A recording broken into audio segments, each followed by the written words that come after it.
right? We have different ways that we can confirm a case, right? There are two types of tests we are using here in Grenada. We have the PCR test, which basically detects the virus, right? And we have the rapid antigen test, which detects proteins produced by the virus. So these are the two tests we can use to confirm COVID-19.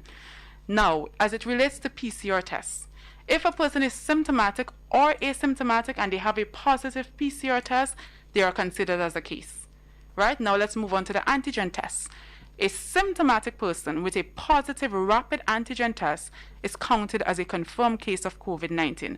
Additionally, an asymptomatic person with a positive rapid antigen test who have been in contact with a confirmed case or a suspected case is also counted as a confirmed case of COVID-19.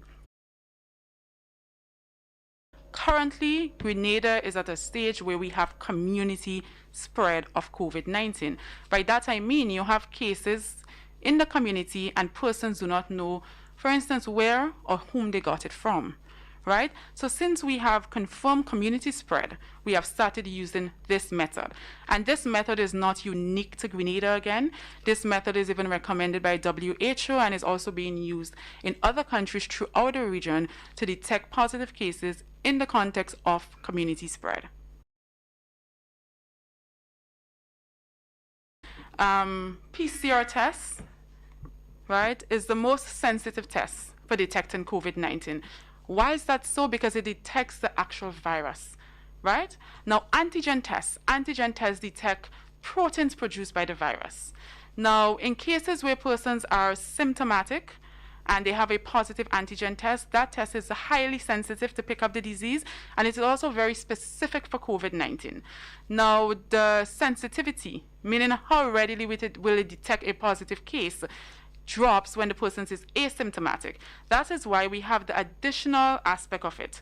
If you're asymptomatic with a positive antigen and you're a known contact of a confirmed or suspected case, right, and that is a direct contact, then you're also counted as a case.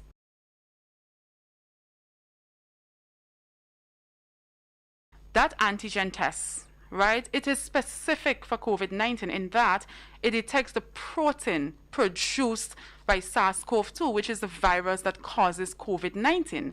Now, as it relates to other viruses, right, they will produce different proteins, and those proteins will not be detected by a COVID-19 rapid antigen test.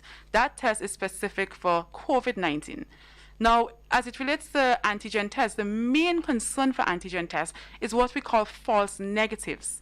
By that I mean we have persons who are asymptomatic. They've been in contact with a positive case or a suspected case, and the antigen test come back negative. This is our concern, right? Because again, the sensitivity of that test, meaning its ability to detect a positive case when persons are not experiencing symptoms, is lower, right? And with that in mind, right, our recommendation that for these persons, they still are required to quarantine for a period of 14 days. And we retest them, we do two tests for them, antigen test on day 7 and on day 14.